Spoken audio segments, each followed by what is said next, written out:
Nifty screen पर लिखिएगा, शुरुआती घंटा भर बिल्कुल फ्लैट लाइन के आसपास मंडे को, उसके बाद पता नहीं क्या हुआ, वो प्रेशर माउंट होता चला गया और आखिरी का आधा पौन घंटा तो बहुत दिक्कत पड़ा, सारे इंपॉर्टेंट स्तर टूटते चले गए, 19,300 के नीचे का क्लोज हमें मिला। इस तरह का पैनिक क्रीप इन हुआ। तो ऐसे में अब निफ्टी, आपने कहा वो हमारा एक क्रूशियल लेवल 2-3 पॉइंट से बचा, उसकी क्या अहमियत और निफ्टी में क्या वॉच आउट करूं, कैसे अप्रोच करूं? उसकी अहमियत 19255 की 1 सितंबर का लो और सितंबर सीरीज का भी लो था वो। उसके बाद हमने सितंबर में एक अच्छी सीरीज देखी थी, अक्टूबर में भी ठीक ठाक व्यूज बन रहे थे, लेकिन हमने अक्टूबर के लो ब्रीच किए 19333 के। तो अब सितंबर लो जो है ये डिफेंड करना जरूरी है। वैसे रिस्क है मार्केट में इस लेवल का ब्रेक होने का, हालांकि आज थोड़ा सा रिलीफ है बॉन्ड यील्ड से, क्रूड से, तो हो सकता है कि एक बार के लिए बच जाए, लेकिन 19255 सितंबर सीरीज का लो अब ये सबसे अहम सपोर्ट है आपका। ऑप्शंस के हिसाब से देख रहे हैं तो एक और सपोर्ट अगर आपको सिर्फ डिस्कस करना है तो 19140, वो इसलिए कई बार क्या होता है एक बार के लिए मार्केट इंट्राडे में भले ही ब्रीच कर दे 19255, क्लोजिंग में ना करे, ये भी पॉसिबल है, इसके लिए एक और सपोर्ट लिया हमने 19140।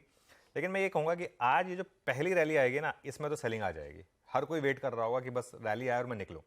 फ्राइडे की मंडे की उस बड़ी डिक्लाइन के, वो छुट्टी के बाद फ्राइडे याद आता है, मंडे की डिक्लाइन के बाद तो हर कोई वेट कर रहा होगा कि बस वो निकले वहाँ से। और देखिए रेजिस्टेंस का आएगी, पहली रेजिस्टेंस आएगी 19432 पर, जो मंडे के जो लास्ट 3 PM मूव का जो ब्रेकडाउन पॉइंट था, 230 का ब्रेकडाउन पॉइंट था 19432, और बड़ा रेजिस्टेंस है 19520, वो तो अब क्रॉस होगा नहीं आसानी से, वो आपका ऑप्शंस का जोन है 19520।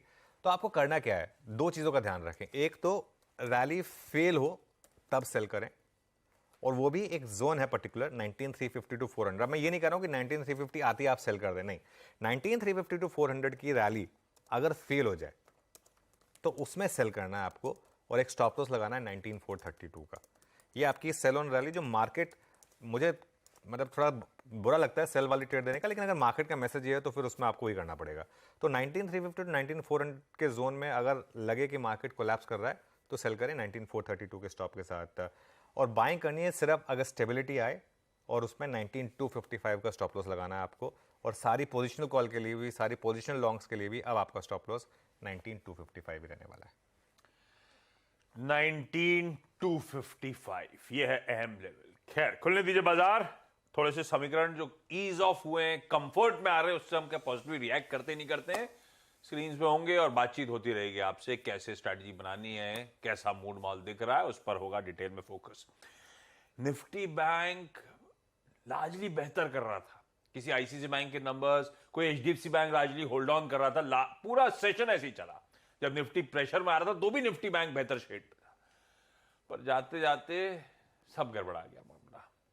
खैर, इस तरह का प्रेशर था, इस तरह का ब्रॉडर मार्केट का डिक्लाइन था कि किसी भी पॉकेट का टिक पाना बहुत मुश्किल था। निफ्टी बैंक में वही हुआ, इवेंचुअली 600 पॉइंट के आसपास का दबाव मंडे को बना है।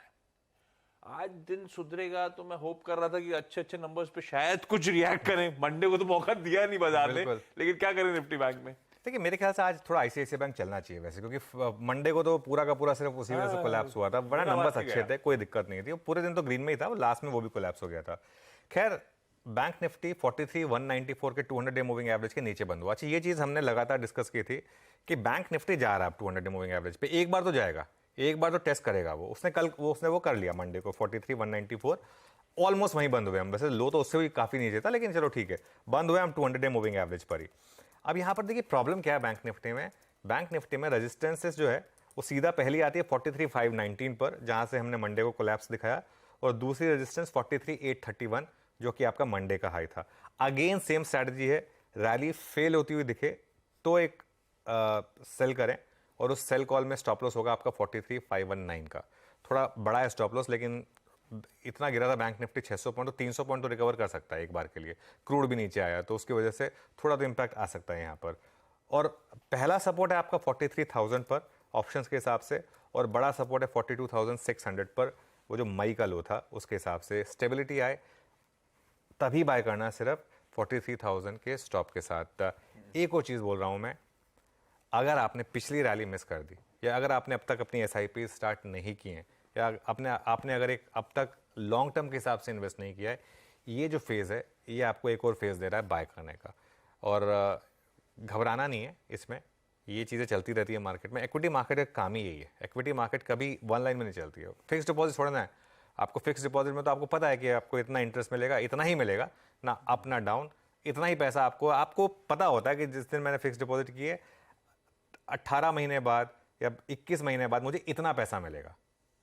निफ्टी के केस में आपको 18 महीने बाद या 21 महीने बाद कितना पैसा मिलेगा ये कहना मुश्किल है, लेकिन 18 साल बाद या 20 साल बाद कितना पैसा मिलेगा ये मैं आपको बता सकता हूं। यहां से आप कंपाउंड कर लीजिए अपने पैसे को 16% 20 साल के हिसाब से, लेकिन उस बीच में एग्जैक्ट 3 साल बाद कितना होगा, 3 महीने बाद कितना होगा, ये कोई नहीं कह पाएगा। तो इसके लिए अगर आपने पिछली रैली मिस की है तो ये आपको अपॉर्चुनिटी मिल रही है यहाँ पर अच्छे स्टॉक्स में एक SIPs वापस स्टार्ट करने के लिए। ये तो खैर अच्छे मौके लंबी अवधि में निवेश करने के। आज स्पेसिफिक स्ट्रैटेजी आप लोग की स्क्रीन पर है। निफ्टी बैंक का हमारा आज का अप्रोच वेडनेसडे के दिन का।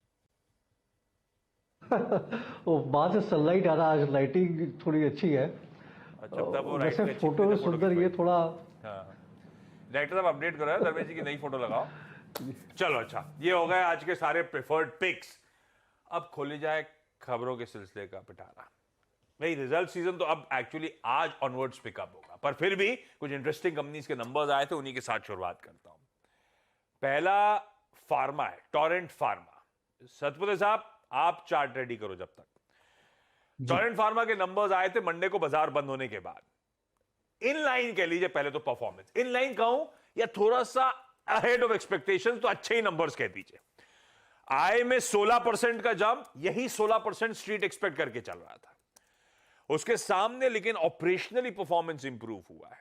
इबीटा 825 करोड़ रुपए, 800 करोड़ रुपए के आसपास बाजार उम्मीद थी। मार्जिन्स 31% पे आते हुए इंप्रूवमेंट है 29.6% से, और स्ट्रीट माना था इंप्रूव होंगे लेकिन 80 बेसिस पॉइंट स्ट्रीट एक्सपेक्टेशन से कहीं ज्यादा इंप्रूवमेंट है, करीब 60 बेसिस पॉइंट्स एक्सपेक्टेशन से बेहतर, और इसलिए मुनाफे का आंकड़ा 365 करोड़ रुपए के आसपास आता हुआ।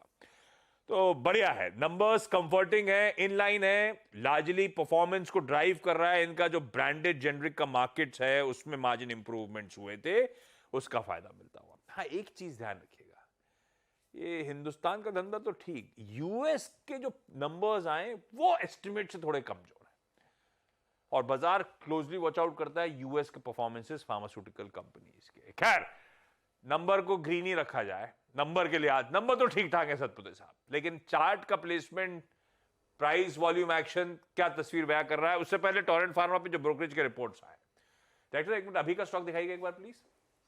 2040 से 2325, 1877 पे स्टॉक खड़ा हुआ है। लार्जली सारी ब्रोकरेजेस डिसेंट अपसाइड्स की बात कर रही हैं स्टॉक को लेकर, ये लेकिन 12 महीने के टाइम होराइजन के लिहाज से। सतपुते साहब आज की कहानी क्या है, कैसा लग रहा है पोजीशनिंग स्टॉक की? आशीष जी, अगर आप pure trading point of view से यहाँ पे सोचे तो 2 लेवल्स इंपॉर्टेंट होंगे। मुझे लगता है आज सबसे इंपॉर्टेंट होगा इसका सपोर्ट 1870। अगर 1870 टूटता है तो प्रोबेबली ये जो पॉजिटिव न्यूज है इसको निगेट करके सेलिंग माउंट होगी। इन दैट केस 1780 तक का फॉल आएगा, तो 1870 के नीचे एग्रेसिव सेल बनेगा। वेरएज ऑन द कॉन्ट्ररी, अगर हम ये सोचे कि क्योंकि न्यूज का इम्पैक्ट हमें गेज करना है ऑन टेक्निकल पैटर्न्स, तो हमें ये देखना है अगर आज ये 1910 1920 इस क्लस्टर को तोड़ता है खुलते ही, फिर मुझे लगता है यहाँ पे एक बेयर ट्रैप सिचुएशन होगी, क्योंकि पिछले 2 दिनों में इसमें सेलिंग हुई है और 1920 का लेवल निकलते ही शॉर्ट कवरिंग ट्रिगर हो जाएगी। इन दैट केस जो टारगेट अनफोल्ड होता है वो रहेगा 1980 से लेके 2000। फार्मा काउंटर है, लो बीटा है, तो यहाँ पे नजर डेफिनेटली रहेगी। जैसे मैंने कहा, फिर से बोलता हूँ, 1870 के नीचे सेल, 1920 के ऊपर शॉर्ट कवरिंग रैली। बता दें कि मनी कंट्रोल पर दिए गए विचार एक्सपर्ट्स के अपने निजी विचार होते हैं। वेबसाइट या मैनेजमेंट इसके लिए उत्तरदायी नहीं है। यूजर्स को मनी कंट्रोल की सलाह है कि कोई भी निवेश निर्णय लेने से पहले सर्टिफाइड एक्सपर्ट की सलाह लें।